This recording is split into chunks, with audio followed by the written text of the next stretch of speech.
Record. I'll call the February 10th Capital Committee meeting to order at 10:03. In accordance with the Governor Baker's executive orders, this meeting is being held via a Zoom webinar and being recorded locally for rebroadcast on LCAT and on YouTube. Members in attendance are Steve Lonergan, Ryan Quimby, Mary McNally, Connor O'Shea, Ralph Page, and Richard Ficero. So first up on today's agenda is Public Works Capital Project submissions. So Bruce, I don't know if you want to start with your priority list you submitted. Start with number one and then we'll go from there.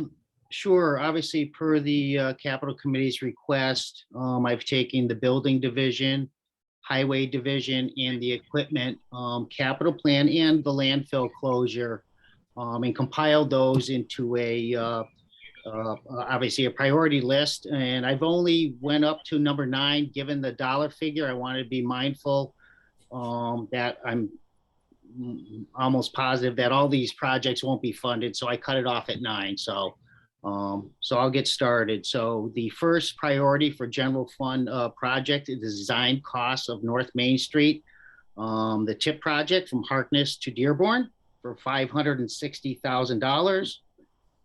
The second item we have on our list is the Allen Street landfill closure for $147,265. Our number 3 request is our flatbed truck number 73 replacement. It's an F800, a 1999. We'd like to replace that with a Ford F550 flatbed.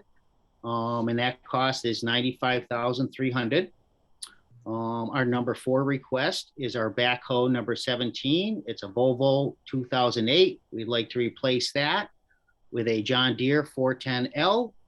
That's $179,550.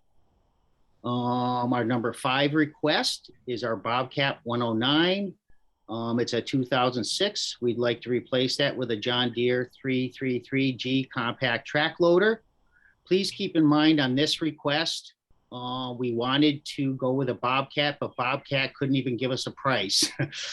So keep in mind, we want to go with a Bobcat depending on funding, when we get the funding, and see if they're available. So that's out there as well. Our number 6 request is a one-ton dump truck number 67. It's an F550. It's a 2001. We'd like to replace that with an in-kind vehicle, an F550 dump body. And that request is for $90,686. Our 7th request for FY23 is the town hall generator. Please keep in mind, I did receive some documents. Joe Dunn reached out to our vendor yesterday. That actually price has gone up. So it's $116,636.37. And just to elaborate a little bit more on that, Joe reached out because obviously, given the current climate of anything we purchase these days is challenging. So he reached out. This price is only good for both of the number 7 request and the police request is only good till April 1st. But the vendor did tell us to 15% contingency in this would suffice hopefully till next year when the project is bonded. So we'll keep our fingers crossed with that. So that price, that increase in price does include that escalation factor that we built in. Our number 8 request is the police generator for actually this one, like I said, went up as well, but not that much. The new price for that is $38,149.45. And that obviously has that 15% escalator in it as well. Our last project for general fund is our new fire sprinkler system at the fire station for $192,488 for a total general fund project request of $1,495,824. So I guess, like you said, I have my staff here. We can take questions on this or we can start on our enterprise fund. So I'm at your I have a question. Go ahead, Steve. Bruce, on the the generators, Yep. and I feel your pain on these things. Were these the ones we talked about last year that there was going to be grant funding for part of it? It's actually been on the list in the grant works for 3 years now. Okay. Have We don't no know the status success. of the grant. Shelley O'Toole from MEMA reached out to me, and I don't have the exact date, a few months back. Obviously asking me if I'd like to proceed forward, and she was going to look at our application to help me build it up to maybe move the project up to the higher priority list through MEMA. I haven't heard back from her yet, so I'm waiting on that. And like I said, I'm not sure how long we can wait and go through this process, relying on that brick grant through MEMA. And but just if it does come through, that was for roughly half of it, right? No, it was going to cover mostly all of it. Okay. There were some funds that we did need to put into this project. But like I said, given that we're Right. not even in the queue right now, I put the whole request in for the full amount. And then one last one, Ryan, if I could, just Sure. real quick. And Bruce, we kind of talked about this, so I just want to bring it. You said it with the Bobcat. Because of all the supply chains and all the issues, are other brands being considered? I assume they are, but I just. Especially when it comes to the Bobcat, we really don't want the John Deere loader. Okay. It's like I said, we need to come up with something obviously for a placeholder. So this is what we did. Okay, all right. Okay, Thanks. and we'll, Thanks, like Ryan. I said, we'll continue on to try to talk with Bobcat. Daryl will contact them, and like I said, hopefully in the near future, hopefully they'll be able to give us some kind of understanding on where they're at and what they can do for us. So Okay, thanks, Bruce. Thanks, Yeah. Ryan. Yeah. You want to start with the TIP project, the design cost? Give us a overview of that project. Yep, I'm gonna actually, this is Mr. Christensen's project. I've obviously in the loop with this as well, but I'm gonna have him speak for this project. Beautiful. Thanks, Bruce. Yeah, so this is our transportation improvement project submittal for you non-acronym people. This will be a roadway rehab from Dearborn to just past Harkness, which will include the 4 signalized intersections upgrade replacement, a 10-foot wide shared use path on the north side of North Main in front of the park, and then with a potential connection to the rail trail if it does get extended that far, as well as infrastructure upgrades and road resurfacing, which is obviously all these things are in desperate need of upgrade and repair, especially the signals.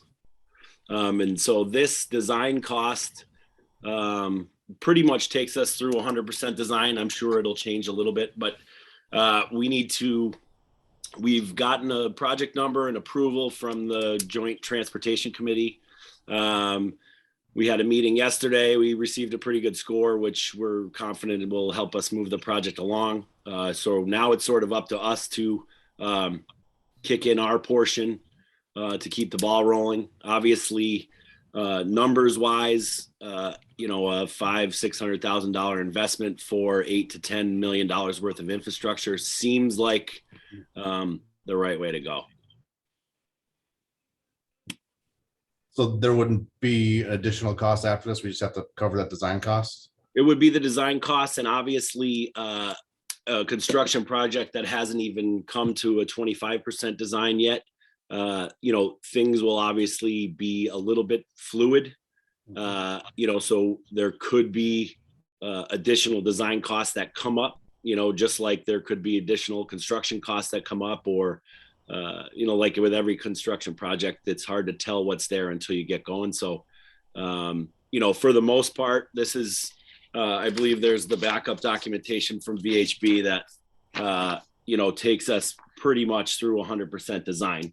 It's hard to get somebody to commit to a full, guarantee for a project that, like I said, hasn't even begun the design process yet. We do have VHB under contract to start that survey work. So, just to keep the ball rolling, we're going to need that. I believe the letter says within 2 years, we got to be to 25% design or we get kicked back and we have to start this whole process all over again. And we're at 25% now, Tom? We haven't started. Okay. This request is for the design cost. Okay, that's what I thought. Thanks. Yep. So Ryan, if I can jump in. Of course. So Tom, if I understood the grant correctly, does that bring us from the Springfield line to the center when it's all done for like 8.5 million? Or is that No. 8.5 million only for Harkness to Dearborn? Correct. Wow. Yep. Yeah, it costs a lot to do business these days. I guess so. Okay. So the 560,000 is our portion because we're responsible for the design. And then once it goes to asphalt and construction and all that should all be covered under the grant. Correct. Okay. And I did notice within this, when you break it down, it looks like there's quite a bit of leeway to where once you get the 25% done, they look it over and it looks like you've set aside like $100,000 to make any adjustments and all that are needed to the designs once they talk about them. And it looks like it's that way throughout. So I would assume this would be pretty good as far as the covering of everything. Right. Yep. I believe it was a pretty conservative estimate. Obviously there's a lot of moving parts. You got DOT involved, you got Pioneer Valley Planning involved. We'll have PVTA involved because of the bus route. So there'll be a lot of commenting and there'll be, some right of way things to sort out. So yeah, I mean, you never want to say that, this is totally going to cover us 100%. Like I said, who knows what could come up. But for the most part, this is a pretty conservative estimate about what our portion of this project is going to cost.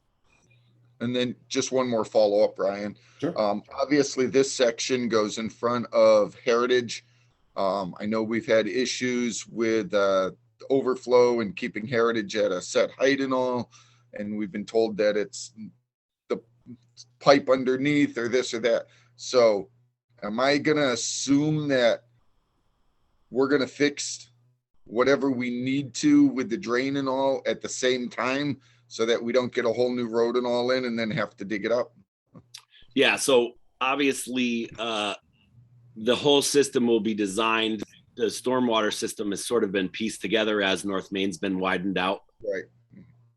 So that will all get changed and probably required to be changed by DOT. The actual culvert under North Main was not necessarily the culprit of those problems, but I'm sure it will be given a thorough inspection and, they'll leave no stone unturned before they write us a check for $10 million.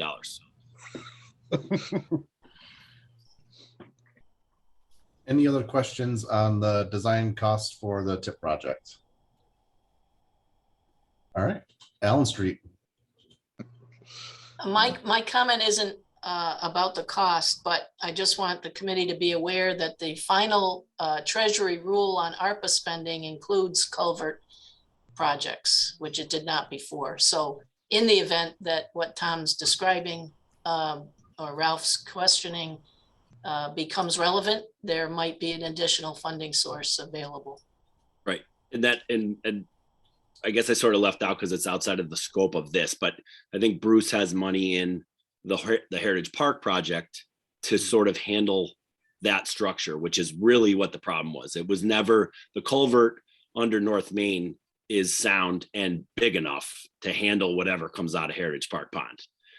The problem is the outflow structure from the park pond. So that I believe got looped into the, sorry, Bruce, I don't want to speak out of turn, but I believe that's been looped into the regrading and sort of redesign of the park. And actually, that isn't part of the Heritage Park, unfortunately, Tom. Oh, it's But not. it is, no, but it is part of my MVP, well, not my MVP action grant, but that's part of my assessment with the culverts and things like that, that we are currently underway with a couple engineering firms, and we're working with Hamden on this project for culvert assessments and repairs. So, and there's, like I said, there's a lot of grant opportunities out there. But to answer Ralph's question as well, we do have some of the flooding issues under wraps over at Heritage Park. We removed a big steel plate, so we're not getting the significant flooding that we used to get, but we are going to be working on that, Ralph, either through, depending on the culvert assessment program and what we come up with, and then we will take that, and maybe it's something we could do in-house and or do a grant, get a grant, or do something along those lines. So thank you. All right. Allen Street landfill closer.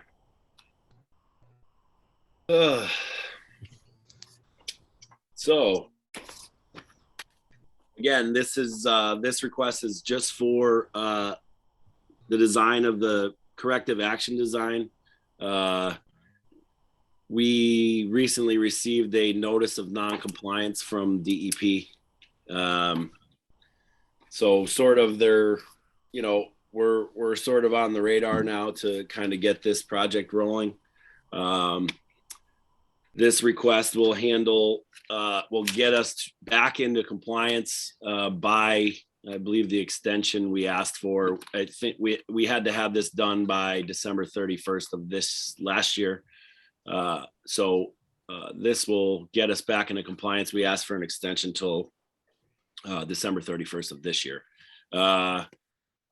There's again, a lot of moving parts here. We don't necessarily know what we're going to find in a landfill.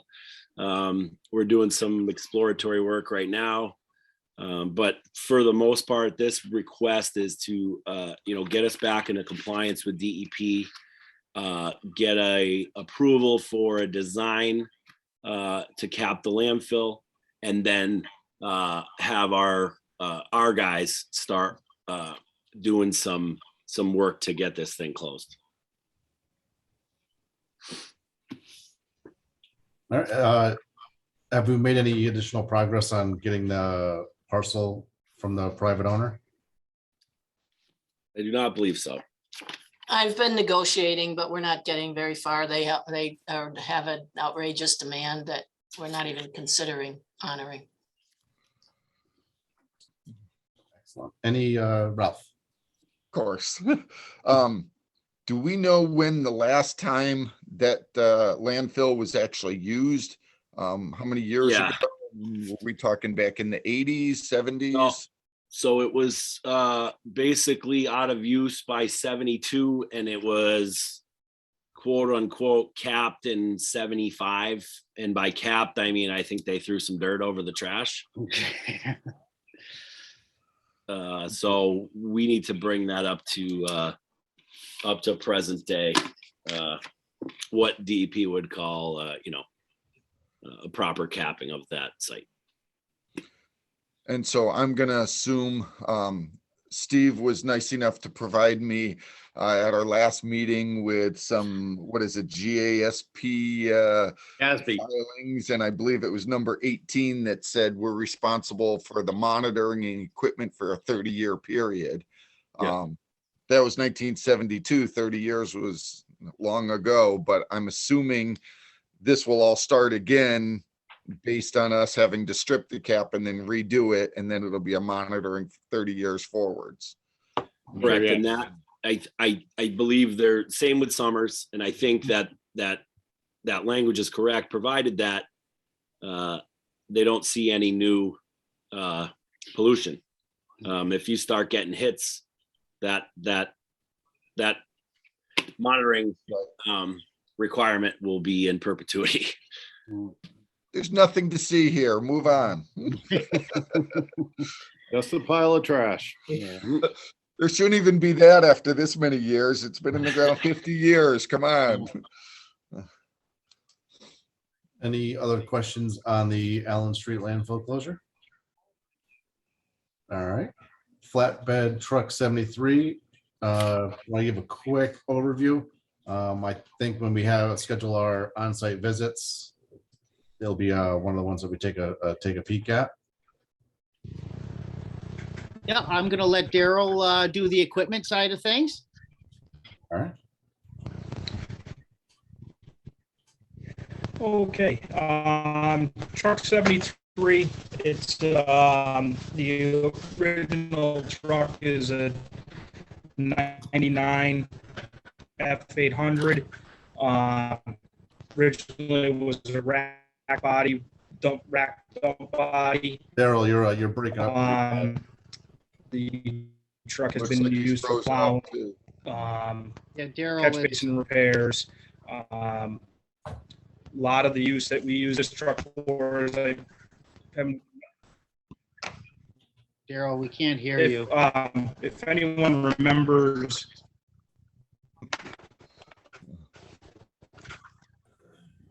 hold on. We lost him. He looks, Yeah, Frozen. frozen. Frozen. Yeah. I had my door closed, maybe the Wi-Fi. The F8, it's a 99 F800. And the, You know what? I'll take it from here. This is obvious. Hello? This is a 1999 F350. The truck has heavy deterioration, is no longer able to plow snow. The dump body has been disconnected because of the frame has been cracked. Vehicle has been parked due to safety concerns. Also, the truck does not meet federal emissions requirements and to get an inspection sticker. The current mileage is 126,732. Yeah, and being a 99, I think you got your money's worth out of it. Yeah. Bruce, Yes. what percentage of the truck's use on average, and I know it's not scientific here, would it be used for snow plow? I don't know, maybe 10% maybe. Okay. It's gonna actually, I really don't want to plow with this vehicle, given the size of the vehicle and things like that. But we will equip it with a plow regardless as a backup piece of equipment. But Okay. typically, yeah. No, I'll tell you, there's another reason I had in my head for that. Okay. All right. Any other questions on the replacement of truck 73? Nothing, Ralph? Okay. So if I remember right, looking through the 148-page document, this flatbed truck will be equipped with a sander and a plow. Yes, What I don't remember seeing what size flatbed. It's an F550. So are we looking at 10-foot flatbed, 9-foot flatbed? Let's see. Left. I'm trying to find it again, and Yeah. me it's too. somewhere within the 148 pages. Let me see. That's 67. 11 and a half foot. Can you guys hear me? 11.5-foot bed. Correct. And if I remember right, this had a 2.5-yard sander on it, which that's a little small for that size truck, isn't it? Wouldn't it be better off going with a larger sander? The reason we put as of right now, the reason we even thought about putting a sander on it was to get into some of the smaller areas of schools and parking areas and parking spots at town hall and so on, instead of trying to get our larger dump trucks in those areas to treat. Okay. Normally, none of our 550s as of right now have 0 sanders on them.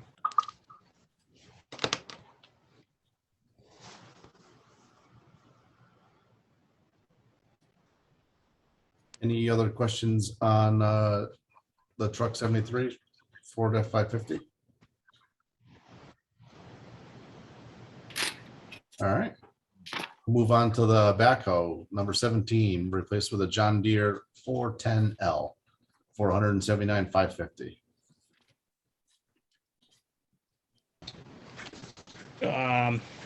Our 410, the 2008 Volvo. The machine is, as of right now, we use it to chip brush at the transfer station. We have multiple repairs on cracking on the boom. And also a fourth gear does not work. Machine has been a kind of a money pit since we've had it. All the bolt-on battery boxes are basically rotted on it. We've replaced them twice now. We actually took some of the better equipment off of the old Volvo that was traded in a few years ago and replaced it on this side. And we've actually had to replace a lot of the steel fabricate stuff for battery trays and everything else. The machine it's still in use. We do use it at the transfer station. I try not to let the thing travel too far due to the fact of the transmission issues. Yeah, and like I said, the repair estimates outweigh the cost or the actual worth of the machine at this time. I believe it was like $15,000 in repairs that are currently needed on it, and I can't see spending the money on the machine. Bruce, I note in your submission, that's on page 62, this has been on your capital plan for now, this will be the fourth year that you're asking for replacement? That's correct. And Yeah. keep in mind this too, we have no backup piece of equipment Right. in order to dig for water breaks and things like that. Obviously, we got our new 410, our other backhoe a couple years ago, but like I said, if anything should happen with that, we do not have a backup piece of equipment for any emergencies that may arise. And the plan is to trade this one in. That's correct. Is probably doesn't make sense to keep it for like a use just at the transfer station. No, there's Okay. safety issues. The boom is very sloppy. Like I said, the pins need to be line bored and redone on it, on all the entire boom section. So yeah, It's time. it's time. Questions on replacing the backhoe number 17 for $179,550. Ralph. No, I don't have a question on that. I guess my generalized question would be, did we ever look into anything with being able to bring this used equipment that we no longer need to auction? I know the answer, so we'll just move on from that. All right.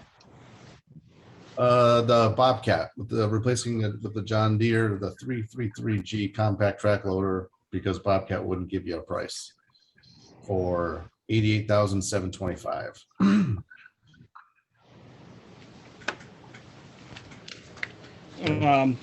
Obviously, the old Bobcat is a S185. It's a 2006. We use this machine. Has gotten a lot of use. And it's been a very good machine for us. And it's still in use today. We use it to do our sidewalks and so on. The machine we are looking for, I tried to get a quote from Bobcat and then was unsuccessful. John Deere gave us a quote. Basically, it's a track machine that we're looking to get. And we are trying with getting into easements and stuff like that. The track machine would be a little bit more feasible for us, instead of trying to bolt on metal tracks that don't fit any of the newer machines that we have for our older machine, which we're having extremely hard time trying to find the bits and pieces for to even replace the links and everything. But the hours are piling up. The pin hit the front plate for the Bobcat. We have replaced multiple times, and it's pretty beat up at this point.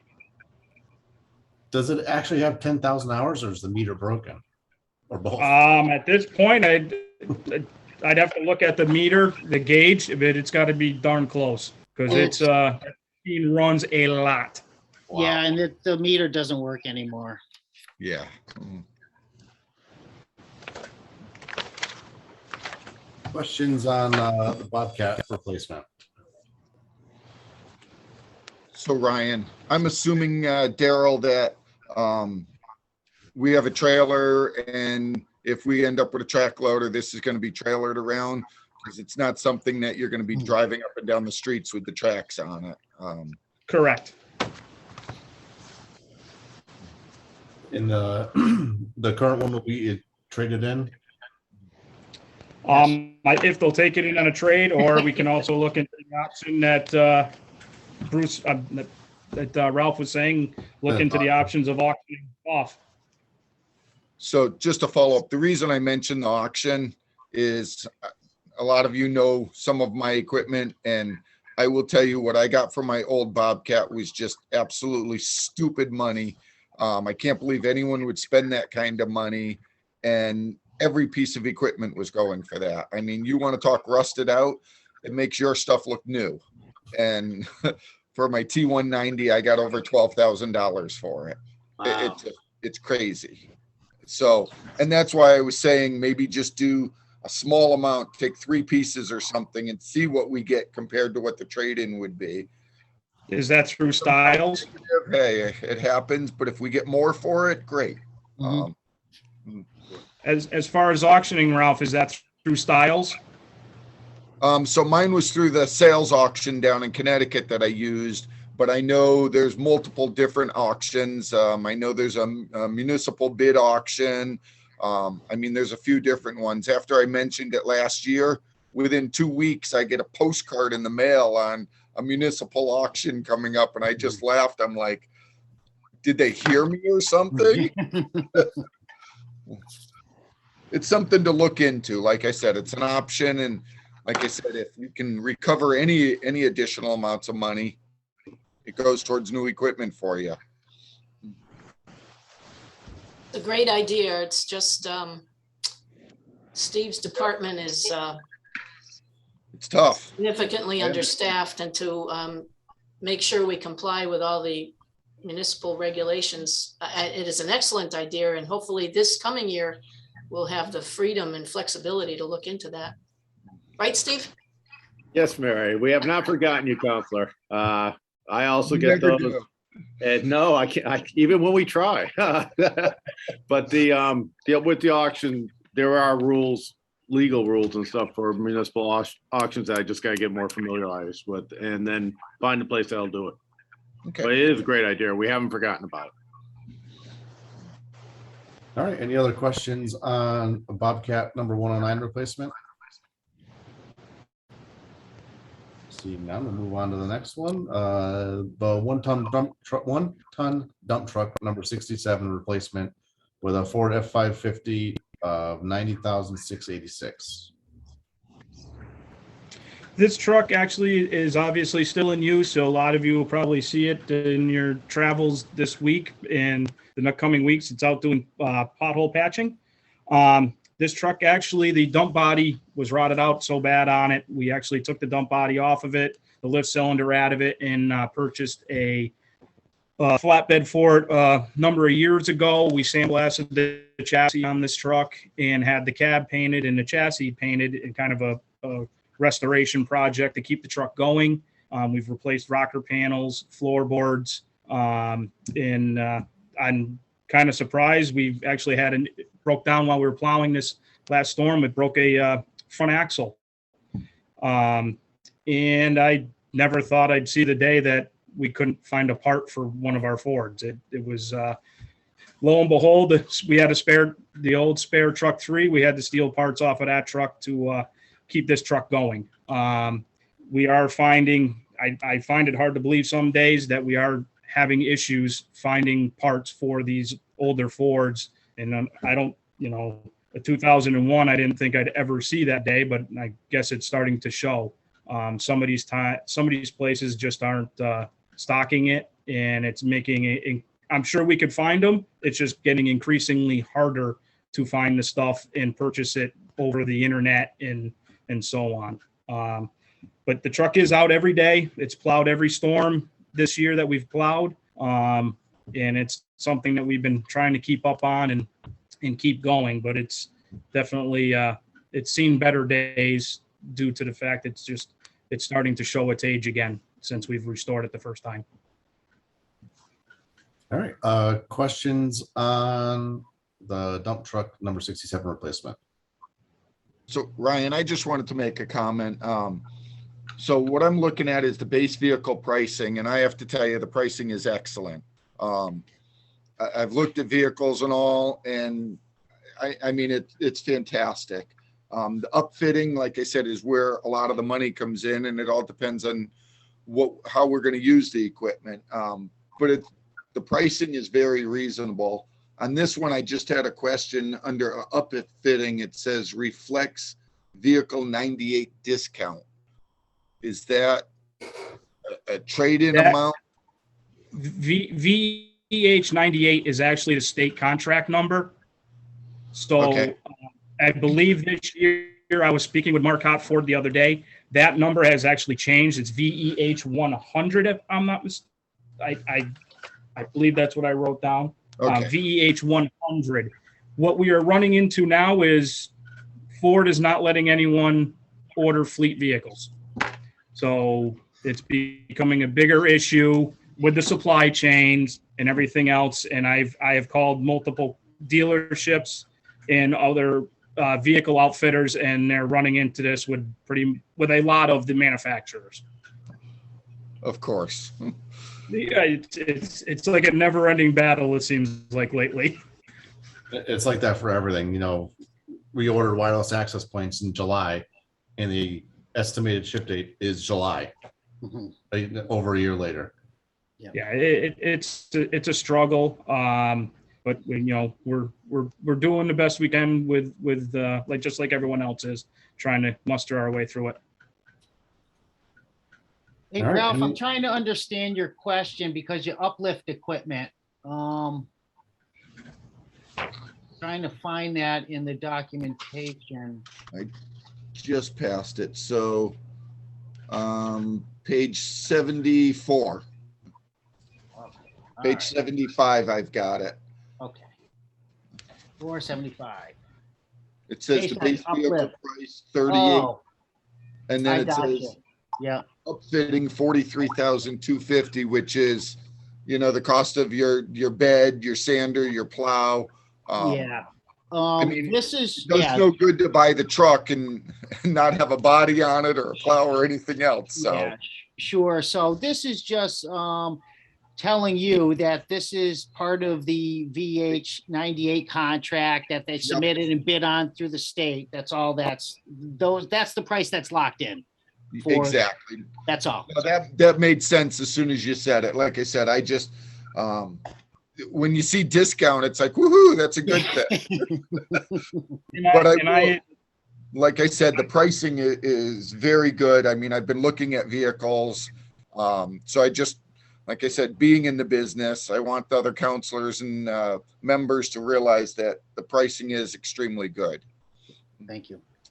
In the VEH 98 has changed to the VEH 110, not 100.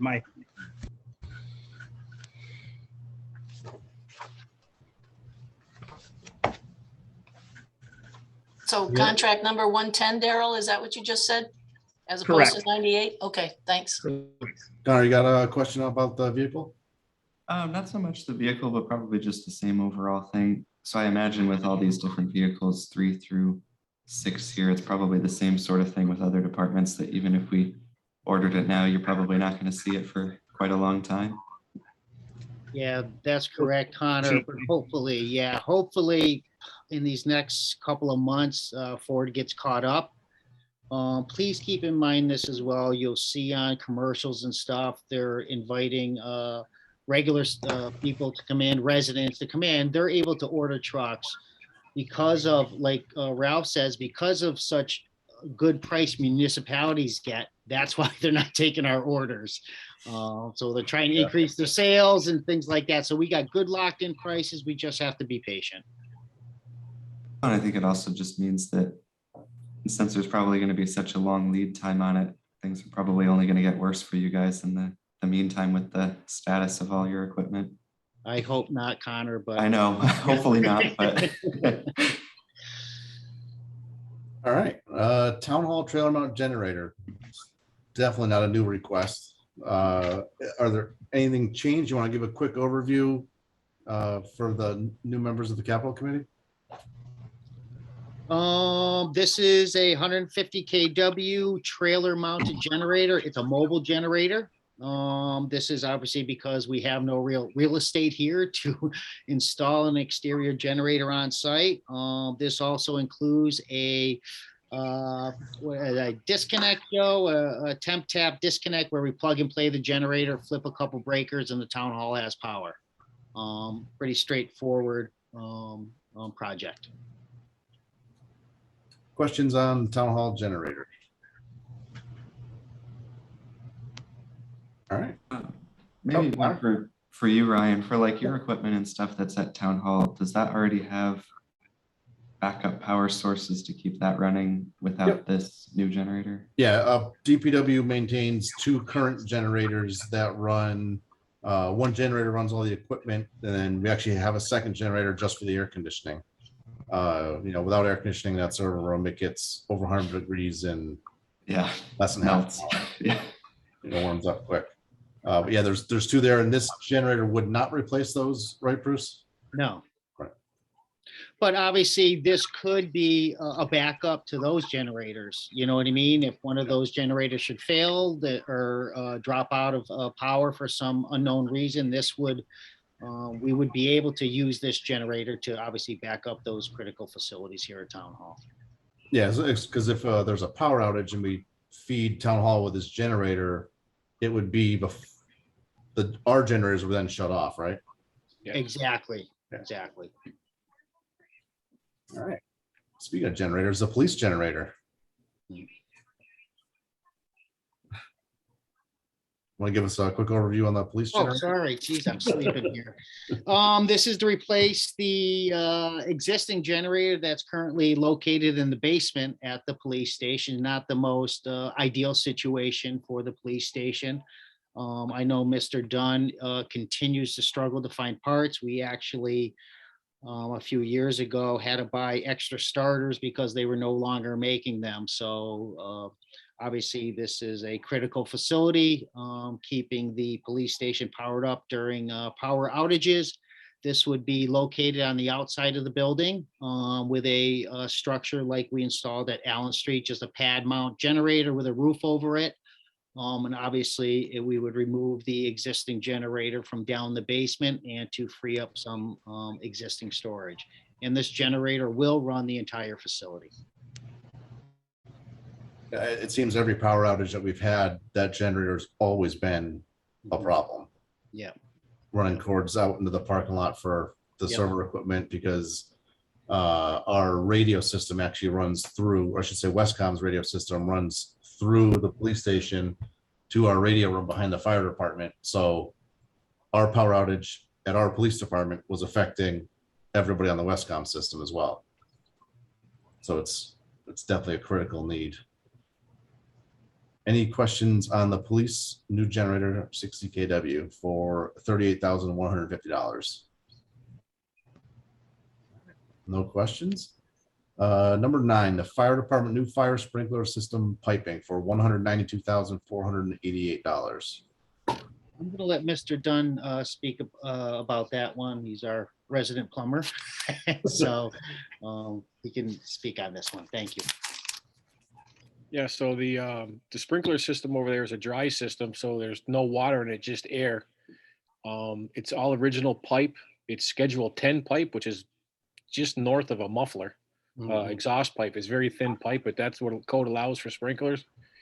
And when the moisture collects in the pipe, it rusts out the belly of the pipe, and there's been several leaks in there.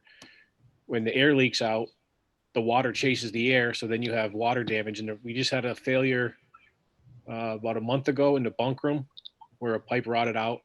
You had to have that replaced. And so far there's been probably 4 or 5 leaks that I know of up there.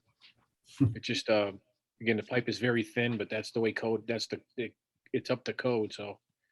The price that's a kind of, that price is a year and a half old to redo it, and the one thing we don't have in that price is the contractor said that we would have to remove the entire drop ceiling from the bay in order to have the work done out there.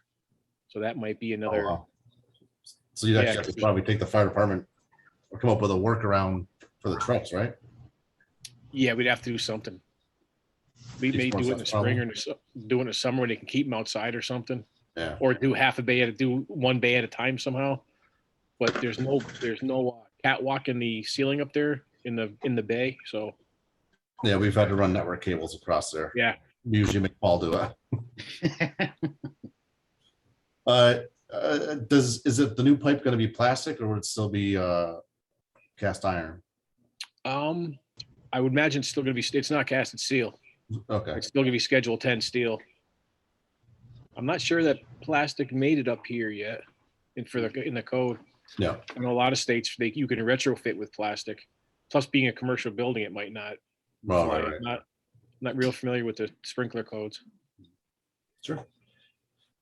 Does anybody have any questions on the sprinkler system piping? Mr. Fitzgerald, don't forget you're muted. I have a general question, so should I wait? No, you can go right now. Mr. Feeney, I understand this project very well because of the team approach that you've had. Can you just explain to me why number one is number one, though? Is that because we can make that much money, the $10 million? That's exactly it, Rich. For a small investment, well, it's not a small investment. For Right. $60,000, we're going to get an $8.6 million project. And well, like you said, I don't want to put the cart before the horse and jinx us in Right. getting the money, but yes, and we're looking very favorable moving this project forward through the obviously PVJ TC. So yeah. Thank you very much. Of course. Any So- other questions? Go ahead, Rob. So Ryan, can I jump in as far as the fire sprinkler system piping? Of course. So is there any chemical or whatever that we can put through the pipe to reduce the amount of rusting and stuff that occurs? And I'm assuming the condensation in the pipe, I mean, it's not to the point where it's going to flood a bay or anything like that. I mean, it's a small amount, but when it hits a low spot, it sits there and rusts through. I mean, am I correct in my assumptions? Well, actually, no, because the condensation is not the problem. The result of the condensation is a problem. Excuse me. The condensation is what creates the rust. Right. Then when the rust pops through, then the sprinkler's doing its job. The water comes from the valve and floods the room. I think Ralph's question was more about like an air dryer feeding the compressor, so we don't have the condensation in the pipe. It's not from the compressor, it's from the change in temperature, because the reason they do the dry system, it's an unconditioned area. Yeah. Okay. So I misunderstood when you said a dry system. I was thinking a chemical system. No, sir, I'm sorry. It's air. The whole system is loaded with air.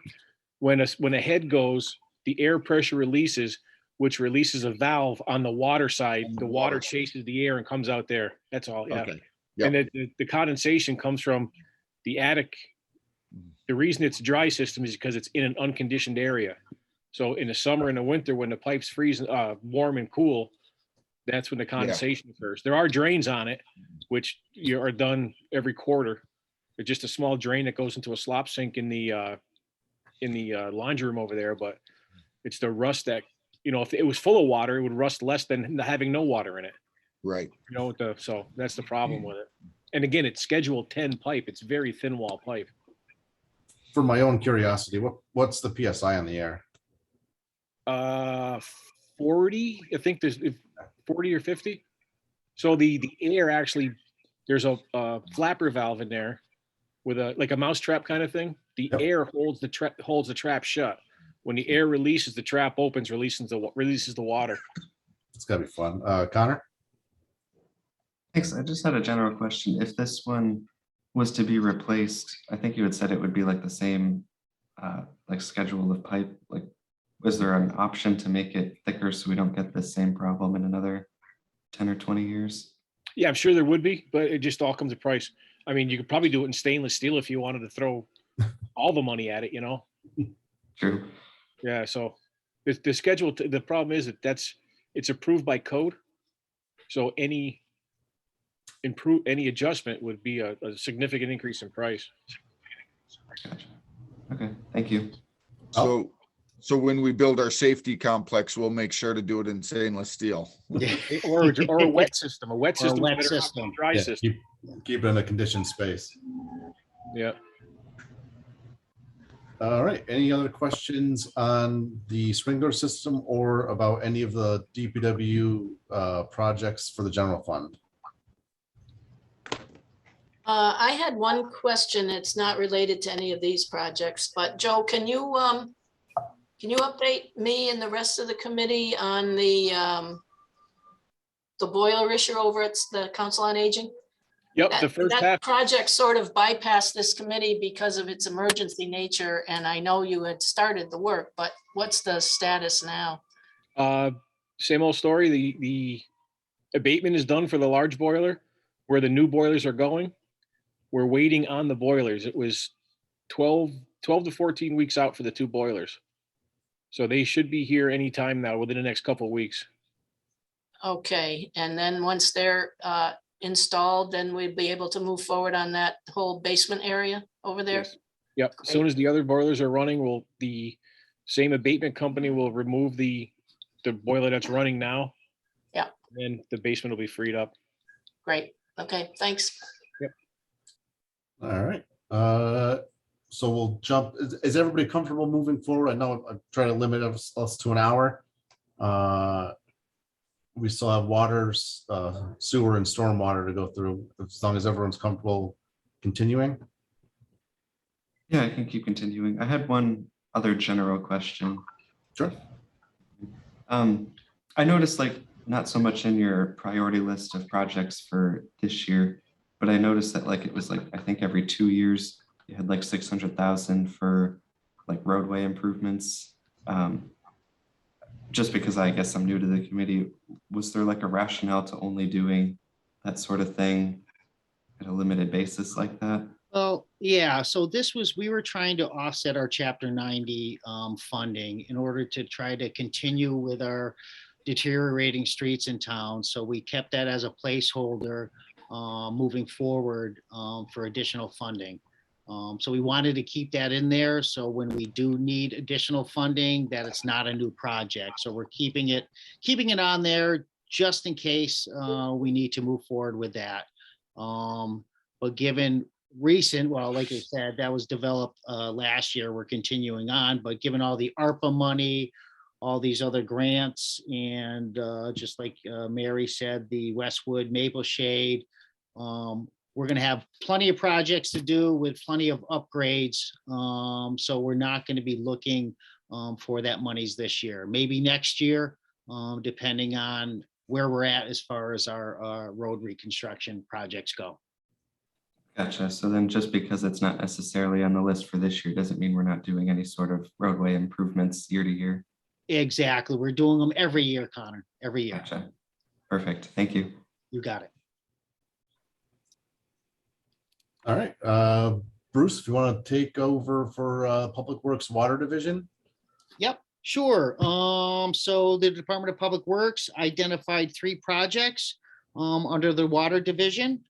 The first one is to replace our Ford F-350 truck number 11. It's a 2008, and we're looking to replace that for an in-kind vehicle, an F-350 with utility body for $69,589. Our second project is our meter and module upgrades for $120,000.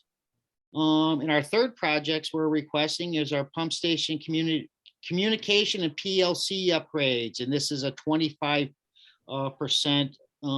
for this, because obviously with the PLC is our SCADA system, so it is water and sewer. So 25% of this is obviously coming out of our water division. And then obviously when we get to the sewer division, there'll be another placeholder for PLC. So that project for next year, we're requesting $90,692. All right, well, I'll start with the first truck. If you want to give an overview, we can jump right into questions. Yep, I'll have Daryl give the overview on the truck number 11.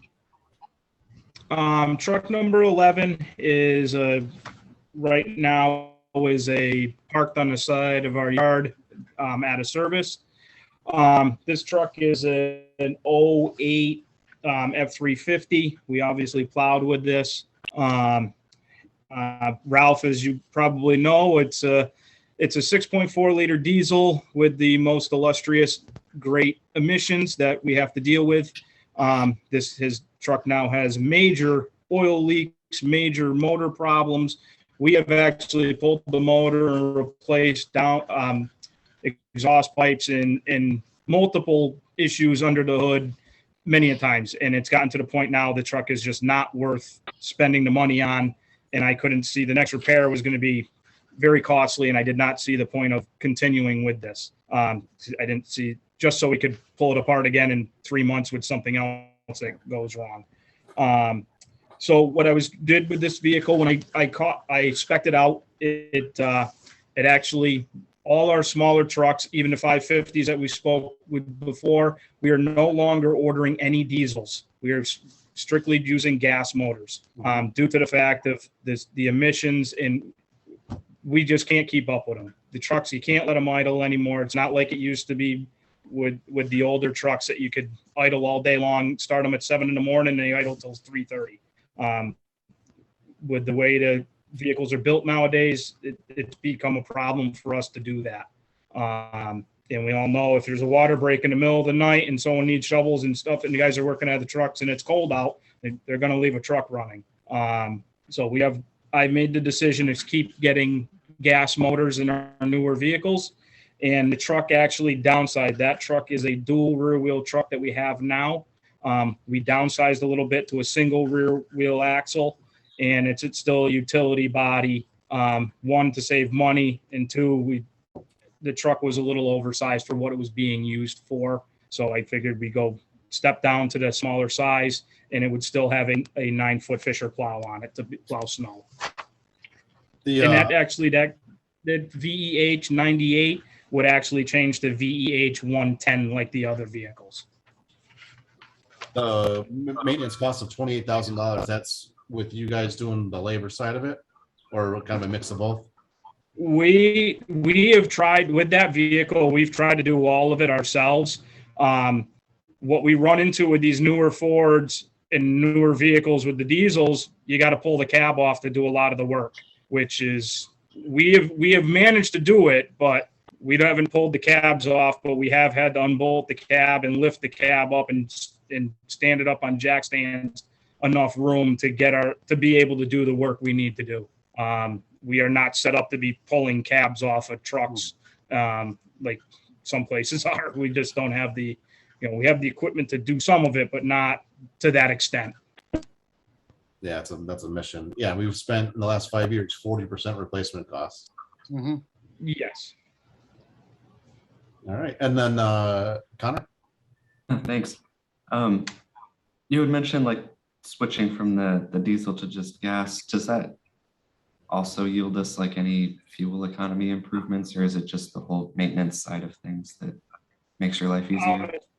The way our trucks run, with fuel economy wise, the gas vehicles to the diesel vehicles, the gas might be a little bit less on fuel economy, but maintenance wise and reliability wise, I believe it's going to save you a lot more money in the long run over the cost of maintenance and just the flat out repair bills that you're going to end up spending due to those issues.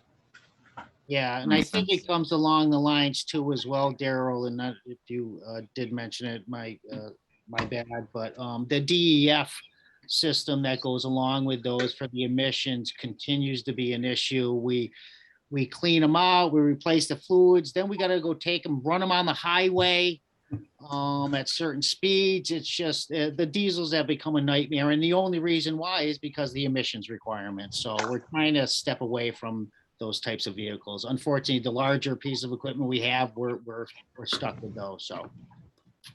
Hopefully Makes that sense. answers your question. It does. Thank you, guys. Do we have the balance in the vehicle replacement fund to replace this, or do we need to bond it?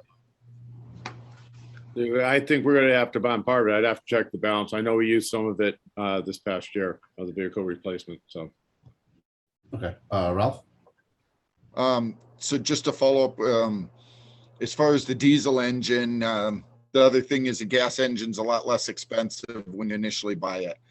You're looking at probably $6,000 less cost for a gas engine rather than the diesel when you initially start.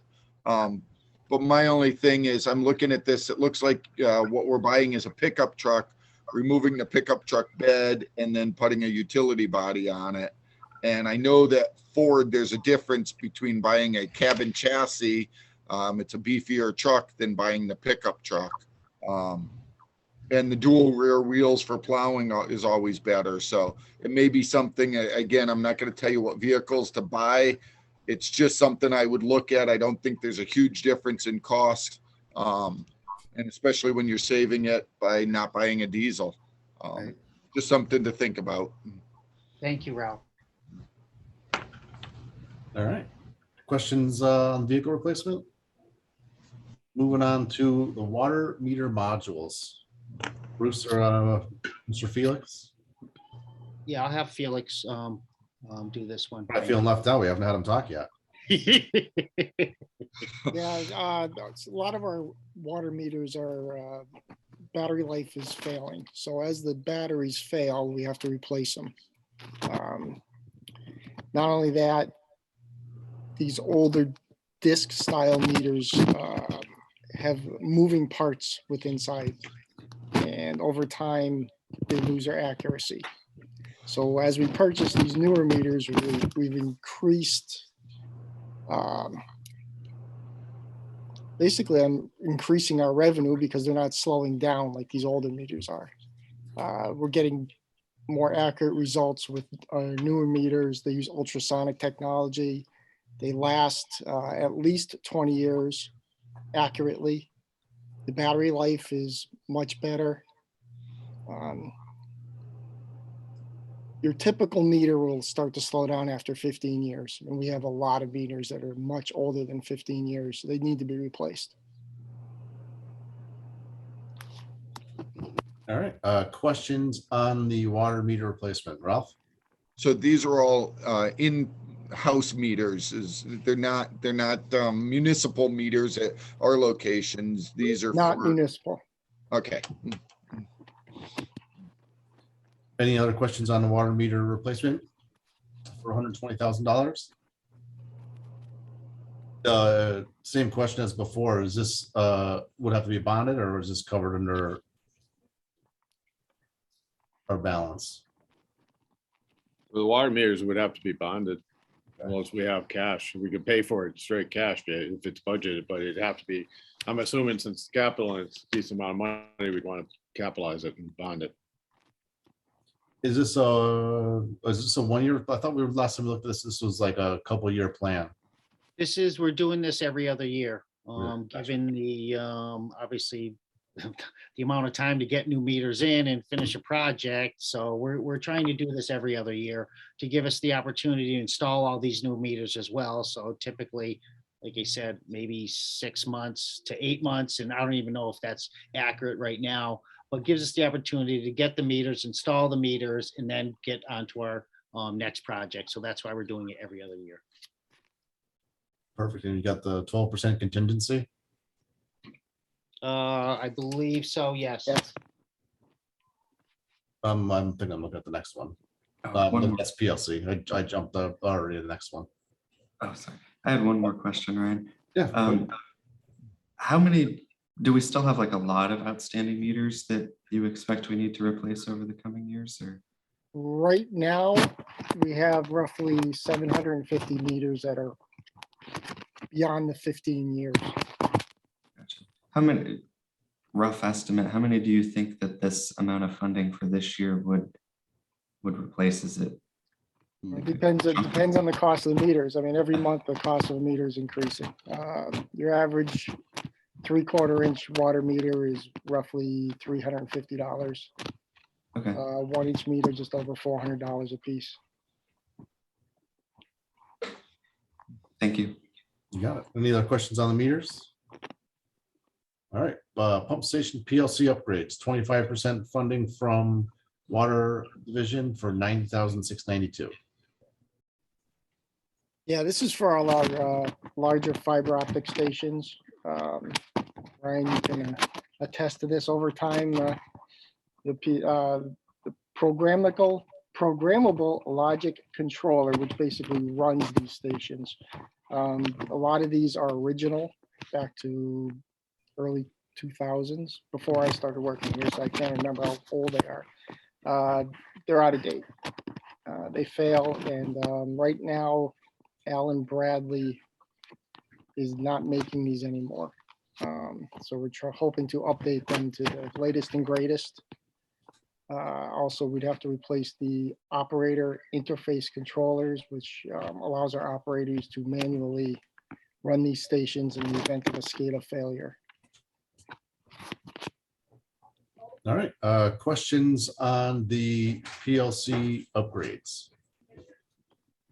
So Ryan, is this, or Felix actually, so is this for all pump stations or is it just 1 or 2 or? This would be for 6 pump stations. And These how would be many, our do we- fiber optic connections. so how many total pump stations do we have in town? We have 6, don't we? If I include the water tower, we have 20. Oh, wow. I didn't realize we had that many.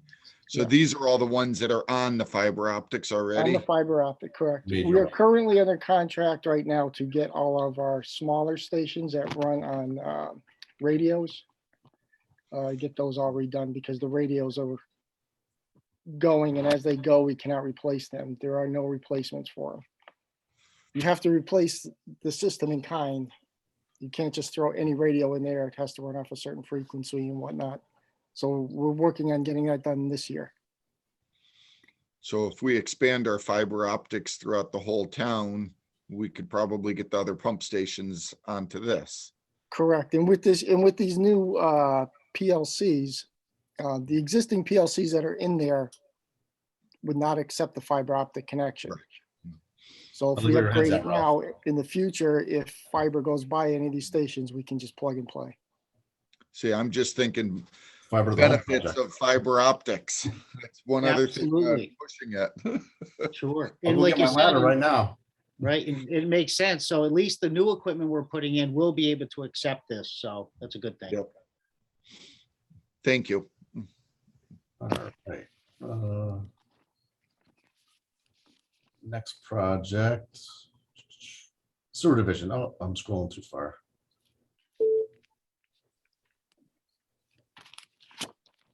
Want to give an overview of the sewer enterprise? Sure. project? So we kind of have a new request here. Our first one is our violent sewage grinder replacement for $47,281. The second item is our PLC replacement for the sewer pump stations at $305,676. And then we have our 1997 Ford L8000 number 9 dump truck replacement for $221,318. So the first item on this is our, and Felix, I don't mean to take your thunder here, but our backup grinder was installed, I believe, this past year in the late summer of this year, because it obviously it failed. Given the amount of bricks and rocks and stones and steel that go through it, we're looking to replace that. We need to have one on the shelf at all times at Vineland Station. I was going to come before the council, but we were very close to our capital program, so I decided to hold off. This is a necessary piece of equipment for Vineland Pump Station.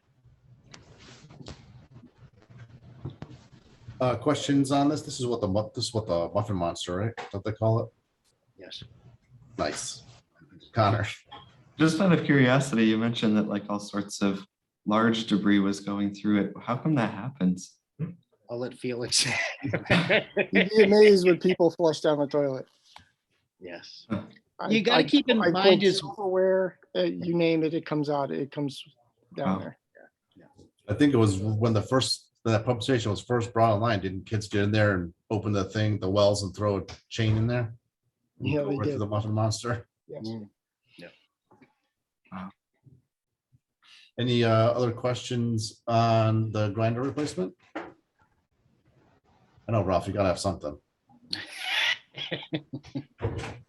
It makes perfect sense to me. Any other questions on the pump station communication? This is the other 3/4 funding from the Water Enterprise Fund. All right. Any questions on the vehicle replacement for the L8000? Ryan, can we go back? I'm just curious as far as why we split it 75-25 for the PLC instead of like a 50-50, or is it because of the funding that we have in each, or? There's more sewer pump stations getting done than water. Okay. Logical. Questions on the truck replacement? All right, we'll move on to stormwater. Is there stormwater? This will be nice and easy. Perfect. There's no request for under stormwater. Oh, good. I'm trying to scroll. I approve that one, Bruce. I'm good with that one. All right. Any other questions for DPW or anything else you guys would like to add about your requests? Brian, just on the vehicle reserve, it does not look like we'd have enough. There's about 50 grand, it looks like, in the vehicle reserve for the water fund right now after the purchase we made. All right. So it would have to be bonded, is be the extent of it. Yeah. Connor? Just an overall general positive comment. I mean, great job to you and all of your team putting all this stuff together, because it was nicely broken out and tons of documentation for reading. So thank you. Thank you, Connor. It is quite an undertaking. It takes us a good couple of months between all the department heads and schools and school principals. So it is a monumental challenge we go through every year to get all these documents together. And like I said, and given our current climate, it's almost impossible to keep up on top of these changing prices and things like that. So we try to build in enough contingency, but obviously you don't want to break the bank as well and put just arbitrary numbers in there. So thank you very much. I echo that, Bruce. Connor's comments are well earned and deserved. Your guys do a great job and they're very thorough, so much appreciated. And Steve, I would just ask you to be prepared for a future meeting when we get to the point of where we want to designate funding, that maybe you could have those Yep. reserve amounts or I whatever. apologize for that. No, it wasn't necessary for today anyway, but just as, Yep. Yeah, heads up. yeah, and I'm thinking too, is Steve as well, given next year, a lot of our water and sewer enterprise funds, our long-term debt and interest is dropping off. So Yep. depending on where we're at, I'm thinking, like I said, we build up our reserves a little bit to help with the funding of these things. And I'm thinking maybe just take it directly out of the water enterprise fund or whichever fund we deem necessary. What also is good news for everybody is our rates and fees. Like I said, we build up our reserves, so we have enough money for some of these projects without having to bond. And we're predicting, I have a rates and fees meeting on Tuesday with the Board of Public Works. It looks like our water rates will stay the same, given our, obviously our current financial situation. But we are gonna look to increase our sewer rates by just 5 cents. So we're looking very good this year, and stormwater is all staying the same as well. Thank you. Excellent. All right, there's nothing else for Public Works.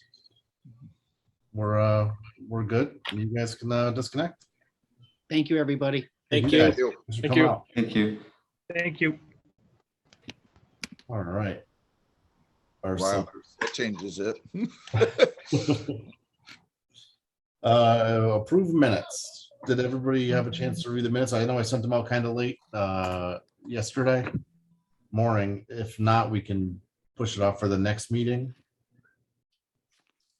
I've looked at them. I don't know if everyone else has. I have, but I have to abstain. I did not miss, I missed the last meeting. We'll let it slide, Rich.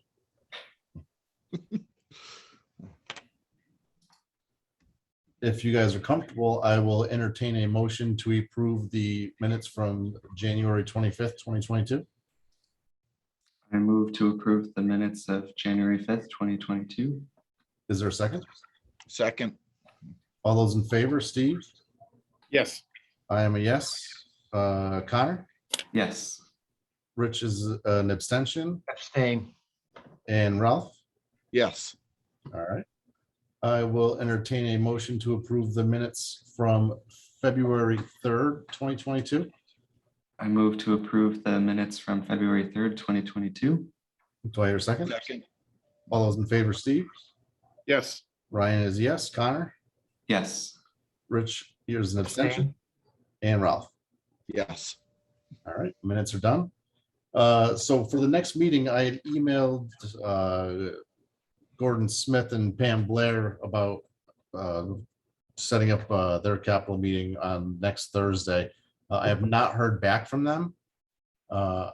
We can always use IT as a filler, or we can look to schedule. I know we wanted to meet with the schools first and then go to like an on-site visit.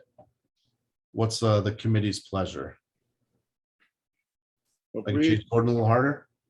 if we can't get school Thursday, we might as well take care of IT, because we're gonna have to take care of it at some point in time and keep it a consistent day.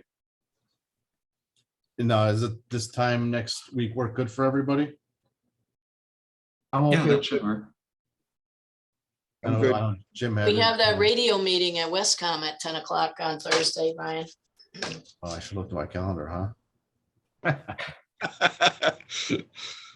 How does 11:30 work for everybody? Do that. What's it, we're talking the 17th? We are talking the 17th, yes. I'm okay. Okay, Ralph? Gonna fall into lunchtime. This had better be a good meeting for me to push off my lunch. You bring your lunch with you, just shut your camera off. Oh, yeah. With that one, I would have a hard stop though, probably by around 12:45 though for Okay. other meetings that afternoon. I understand what you said, Connor. I just said I would have a hard stop next Thursday by like 12:45-ish. Okay, so we can, And Ryan, you're gonna reach out to the schools to see if they can be at that meeting at 11:30? yeah, I emailed Gordon about 10 a.m. I haven't heard back, so I think I'll just go stop in and see him. Or give Kathy a call. All right, so I'll get that worked out for next Thursday at 11:30 with a hard stop at 12:45. Is there any other old business or new business? Hearing none, I will entertain a motion to adjourn. So I moved. to adjourn. Do I hear a Okay. second? All those in favor, Steve? Yes. I'm a yes. Connor, Yes. Rich, Absolutely. and Ralph. Yes. Awesome. Excellent. Thanks, guys. Thank Thank you, you all. everyone. Okay, bye. Bye. Bye.